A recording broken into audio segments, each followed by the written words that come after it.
R. Mark Stein, Minnesota will land Philadelphia's Thaddeus Young, in addition to Andrew Wiggins and Anthony Bennett, all a part of a three-team trade.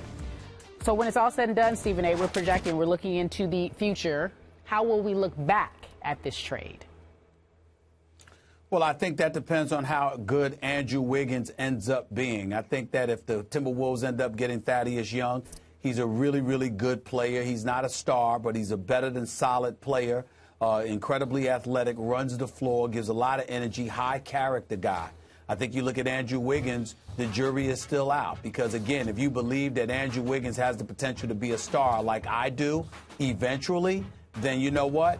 It might pan out. But if you believe like Skip believes, in terms of him being what he is, we all know the handle is suspect, the jump shot is streaky, but relatively suspect as well. It just doesn't simply compare to the 26 and 12 that Kevin Love put in last year and what he's capable of doing on a night-in, night-out basis, especially playing alongside LeBron James and Kyrie Irving, who I think is inching towards stardom himself. And so, for me, clearly the Cavaliers are getting the better end of this deal. There is no doubt about that. But somewhere along the way, there must be people who have a strong belief in Andrew Wiggins. He was the #1 overall pick in the draft. The thing is, so was Anthony Bennett. And we didn't even discover he could actually play professional basketball until March. So I believe that history ultimately will conclude that the Cleveland Cavaliers stole Kevin Love. And I get it that in return, the T-Wolves got 2 #1 overall picks in Andrew Wiggins and Anthony Bennett. And they got the 12th pick in the draft now in Thaddeus Young. And I still don't think it was nearly enough. Again, I'm premature on this. I don't see superstardom. I don't see even Kevin Love kind of stardom in Andrew Wiggins. I hope I'm wrong about that. I don't think I will be. You just summarized what we haven't seen from Anthony Bennett. And Thaddeus Young is a nice player, Stephen A., but I keep reading the stories that he's seen as the replacement for Kevin Love. Seriously? Thaddeus Young has played, this will be his 8th year in the NBA. He's made no all-star teams, and even though last year he averaged 18 and 6 for the Sixers, they went 19 and 63 with Thaddeus Young. Was he that big a difference maker? No.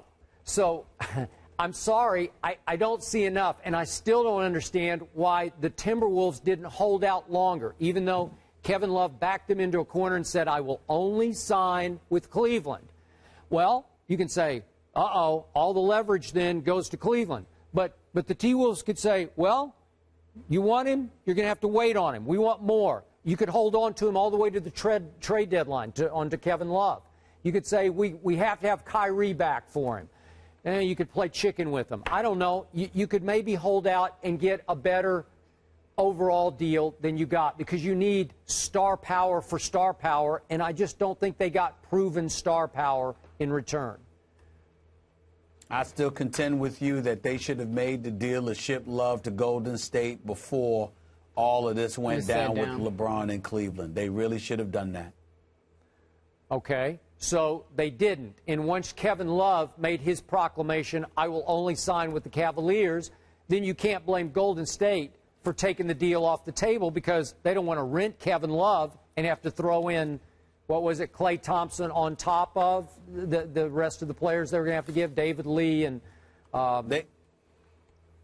Harrison Barnes. Go ahead. They could have talked. They could have talked all they wanted to, Skip. It's one thing to proclaim you're not going to stay in Minnesota, but had he gotten traded to Golden State, then he would have been in a situation where you're a part of the Golden State squad with a Steph Curry and the rest of the crew, and you got a lot of potential with a better team out there out west. Are you going to leave that to go and make less money in Cleveland? You see, that's the issue here. One thing to leave Minnesota, because a lot of people would be willing to take less to get out of a purgatory-style situation that he felt clearly that he was in. Okay. But Golden State is not that scenario. So now let's turn our sights to the team used to cover, the Philadelphia 76ers.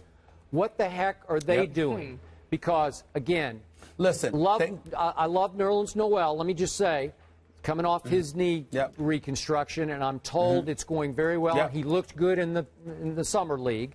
I'm not sure about Embiid's back, but he's going to be a star in this league because I believe it will heal. Right. But it's going to be a while. So what are you going to do for a while? I think you're going to be maybe even worse than you were last year, or no better.